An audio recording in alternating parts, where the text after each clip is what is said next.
John Bernstein.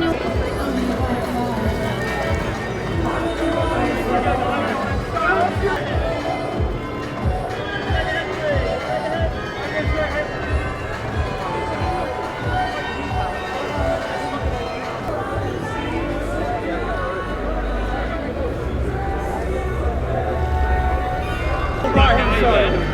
Okay, and catch here. Start it here.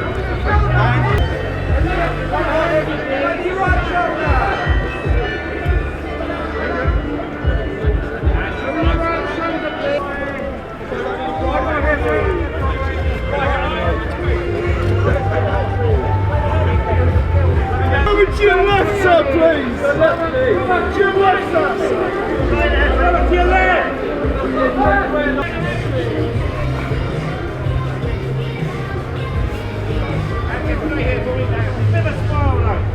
Smile!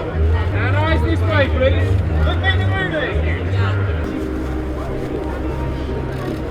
And straight to the left, please.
First of all, I was very excited about, just working with the filmmakers, and then, when I really dove into the whole world of Mortal Engines and everything else, or the rest to come, if it comes, I just think it's so imaginative and big and beautiful and colourful, and to have the opportunity to play someone like Hester Shaw, who is such a multi-dimensional, interesting human being, rather than just, one thing, was just such a relief to even just read for, let alone be offered to play.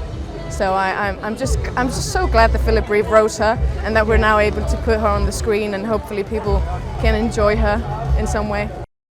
It's amazing to go to New Zealand, where they have all this crew of people that have been working together for decades, and they're just so talented, but also kind of live a normal life, and it felt like making an indie with a lot of money and a lot of toys. I think they can expect a absolute kind of adventure sort of ride, where you're just sitting there being like, oh my god, getting goosebumps all the way. But I hope they can also take something else from it, and something will be kind of left with them about, I don't know, we have a female heroine who has a scar on her face. What's that? We don't see that every day. and maybe makes us think a little bit about where we are in the world and what we want out of what kind of life we want to live. And I don't know. I just hope that people will enjoy it. I wanted to be part of the Mortal Engines world because the Mortal Engines world was being taken care of Peter Jackson and team, and to work with those guys is really, honestly, a dream. You know, I'm not someone who sort of deals in earnesty that often, so it just feels. But it's extraordinary, lovely thing for me to have gotten the chance to work with these brilliant people. And Tom Natsworthy is my character, and he's an apprentice historian in the London Museum. And he basically spends his time finding old tech, which means like toasters and kettles and fax machines and stuff that's from a former age, you know. So that's what my character kind of is. I think people are going to see something that they've never seen before. I think that's what people go to the cinema for these days, and nobody understands that better than Mr. Jackson, Sir Peter Jackson himself. But you know, he knows more than anybody how to create something that people haven't seen before, and that's what people go to the cinema for. So I think people are in a safe pair of hands. Go and see this movie, I think. I haven't worked with Christian before, so it was great to work with him for the first time. And there he is. And but obviously worked with Pete and Fran and Phil, Peter Jackson, and worked in Wellington a number of times. So it was kind of good to go back to the same family, but work on a totally different project and world. So you know, it's always an ever-changing work in progress, working with them, and this was no different. It was fun. Expect something very different. Something very different. I mean, it's a love story. It's actually a coming-of-age story, really, and it's about young people realizing that the things their parents have told them are kind of a lot of lies. And it's a world. It's set in the future. And it's a world at war, but there's it's a good adventure too, you know. For any actor or any artist to be part of such an incredible production with masterminds of creativity, you know, it was such a privilege. And Anna Feng being such a strong, empowered character with such complexities, it was a gift. It was a gift to be able to play her. It actually helped me get empowered myself. So I think they're a unique bunch. I believe they are one of the most authentic creatives who are really true to their art, and it's all from the soul. And they were so collaborative in spirit. It all starts from the top, really. Peter Jackson creates an atmosphere of creativity and of kind of joy, a kind of rustic joy in making films.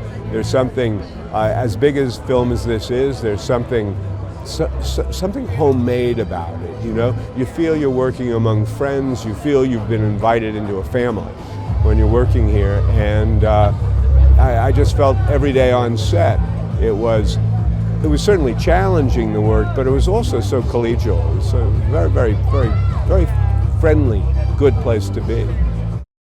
He finds a reason for living, and more than that, he finds something that he cares about, and it's a totally unfamiliar feeling to him. It's something that he's not comfortable with, he doesn't understand at all, but it drives him on. And his story is kind of it's a tragic story, but it's a very beautiful story to me. Oh, I mean, I watched their films growing up, you know, it was so special to me, the whole thing. It was beautiful. It's an epic story, it's an epic world, unique characters, you know, it's something we've never seen before. And it's got a lot of, you know, I think important messages about, you know, us today and where we've been, and hopefully where we're not headed. Everyone's done fantastical universes and set in our world, and so we wanted to create something unique, and hopefully we've done that. Well, I just think, all that we want is for people to go to a movie and have a hell of a good time. The script ultimately is the hard part, because if you get that wrong, you're stuffed. You're stuffed from day one before you've even got the first base. So that's where the pressure really is. Yeah. It's great to have faces that are, actors that are fantastic, but not necessarily people you've seen before. So you're not distracted by familiar faces going across the world where they don't really belong. So it gives you a chance to actually, for all your characters to really feel embedded in the world. Well, it's like nothing you've ever seen before. It's a little bit bonkers, actually. I mean, the idea of having giant predatory cities roaming the earth, that had me from the word go. But the fact that it's got such amazing characters in it was just, really the reason we wanted to make it. And then being able to cast it with such an amazing cast of young, up-and-coming actors was also a joy, just to see them start to become those characters. Oh, the biggest challenge. I think for myself as a writer, just getting out of the way of a really great idea. So, just letting the story speak for itself in a way, because you can get very lost in trying to explain something that's actually just incredibly visual. And the opening sequence of the film, which is phenomenal, Christian shot beautifully, tells you everything you need to know about the world you're about to fall into. So yeah, it's been great watching it happen. Everything about it is cinematic. From the first time I read the manuscript for the book, I thought this was a movie, and who better to realize the movie than Peter Jackson, the greatest world builder in cinema, so we're thrilled.